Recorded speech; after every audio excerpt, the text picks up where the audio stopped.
దేశంలో ఇంకా బాధలు ఎక్కువైపోయాయి. తను అనుభవించిన బాధ ఇంత అంతా కాదు.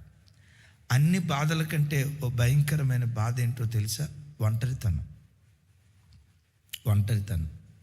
మిమ్మల్ని ఉన్నపాటున పాకిస్తాన్ దేశానికి తీసుకెళ్ళి మీకు ఫోన్ ఇవ్వకుండా, నెల పోషించబడటానికి మాత్రం డబ్బులు పంపిస్తా, ఫోన్లో మాట్లాడనీయకుండా, అక్కడ అనేవాళ్ళు ఎవరూ లేకుండా ఓ సంవత్సరం పాటు మిమ్మల్ని పాకిస్తాన్ దేశంలో వదిలేస్తే ఆ తర్వాత ఉరేసుకొని చచ్చిపోకపోతే నన్ను అడగండి. ఎందుకంటే ఒంటరితనం చాలా భయంకరమైంది.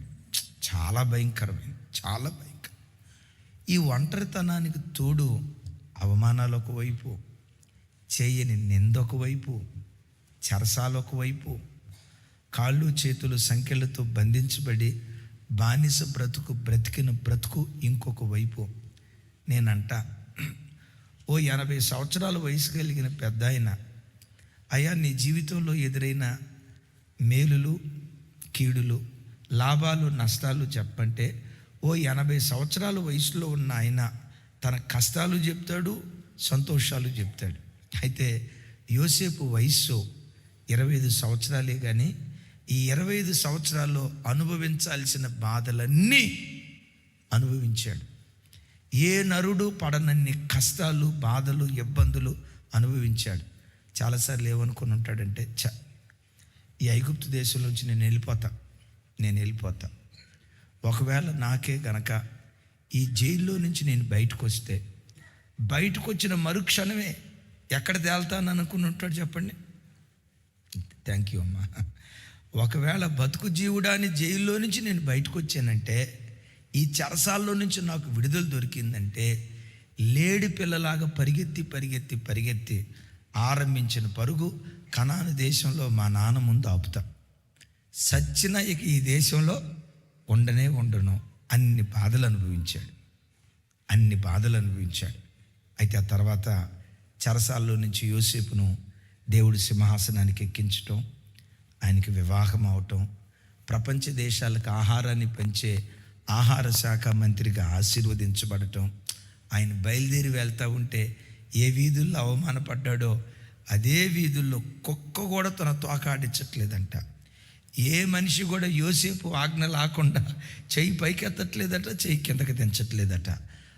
ఏ దేశంలో అవమానపడ్డాడో అదే దేశంలో అంత భాగ్యవంతుడిగా యోసేపు నిలవబెడితే ఇప్పుడు ఏమంటాడంటే, నేను ఆరాధించే నా దేవుడు బాధ నొందిన దేశంలో నన్ను అభివృద్ధి పరిచాడు అని ఎఫ్రాయిం అని పేరు పెట్టాడు. బిడ్డలారా, ఇది ఎందుకు దృష్టాంతంగా దేవుడు రాయించాడో తెలుసా?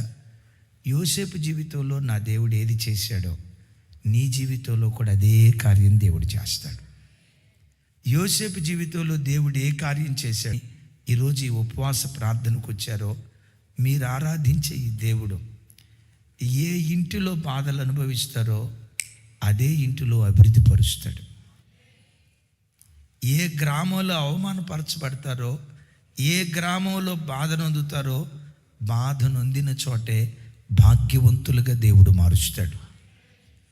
ఏ ఉద్యోగ స్థలంలో టార్చర్ అనుభవిస్తారో, అగైన్ ఏ ఉద్యోగ స్థలంలో టార్చర్ అనుభవిస్తారో, బాబోయ్ మా ఎండి ఉన్నాడు, హిట్లర్ కన్నా హిట్లర్ కూడా ఎంతో ఘోరంగా బతికొండడం, బాబోయ్ మా మా మా ఎండి మా మేనేజరు అయ్యి బాబోయ్ క్రూరుడు, ఇలాంటి క్రూరుడు నేను ఎక్కడ చూడలేదని కొన్నిసార్లు ఈ ఉద్యోగం కాదని ఆ ఉద్యోగం, ఆ ఉద్యోగం కాదని ఈ ఉద్యోగం, ఈ స్థలం కాదని ఆ స్థలం, లోతులాగా దేవుని పిల్లలుగా మనం గుడారాలు మార్చాల్సిన అవసరం లేదు.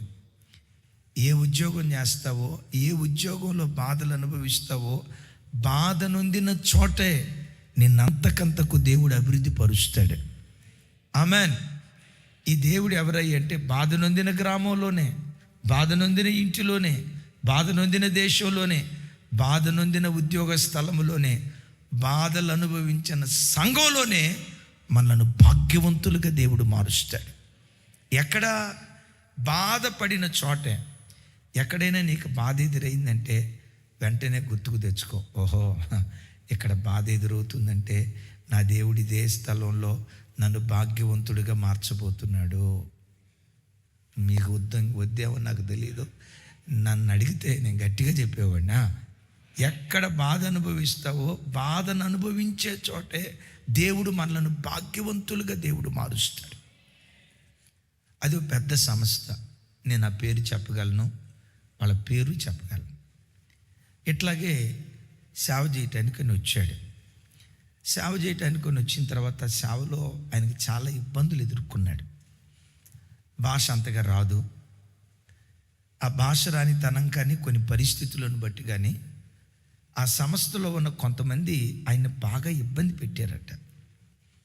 ఇబ్బంది పెడితే నేను ఇక్కడ సేవ చేయలేను, అసలు ఈ సేవే చేయలేను.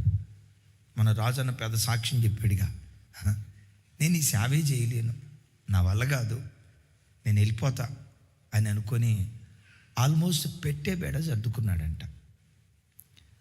ఆయనకు బాగా పరిచయం ఉన్న ఒక సేవకుడు, ఆయన నాకు బాగా పరిచయం. ఆయన పేరు ఎలావని మిత్రం. ట్రాన్స్ఫర్ అయ్యి వెళ్తున్నారా అంటే, లేదన్నా ట్రాన్స్ఫర్ కాదు, నేను టార్చర్ తట్టుకోలేకపోతున్నా, ఈ బాధ తట్టుకోలేకపోతున్నా, ఈ సేవ నేను చేయలేను, నా వల్ల కాదు.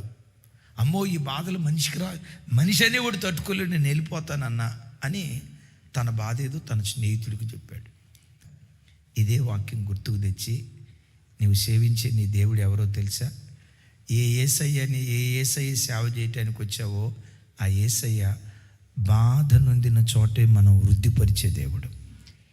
ఏ స్థలంలో, సంఘంలో, సేవలో మనం అవమానపడతామో, బాధలు అనుభవిస్తామో అక్కడే బలమైన పనిముట్టుగా దేవుడు వాడుకుంటాడు. నాయన వాడుకునే కాలం దాకా ముందు నేను బతకాలిగా, కొంచెం ఓర్చుకుంటే చాలు. ఇంకో మాట చెప్పంటారా, నేను బాధ పెట్టేవాళ్ళు ఎవరు నిజంగా వాళ్ళు నేను బాధ పెట్టేవాళ్ళు కాదు.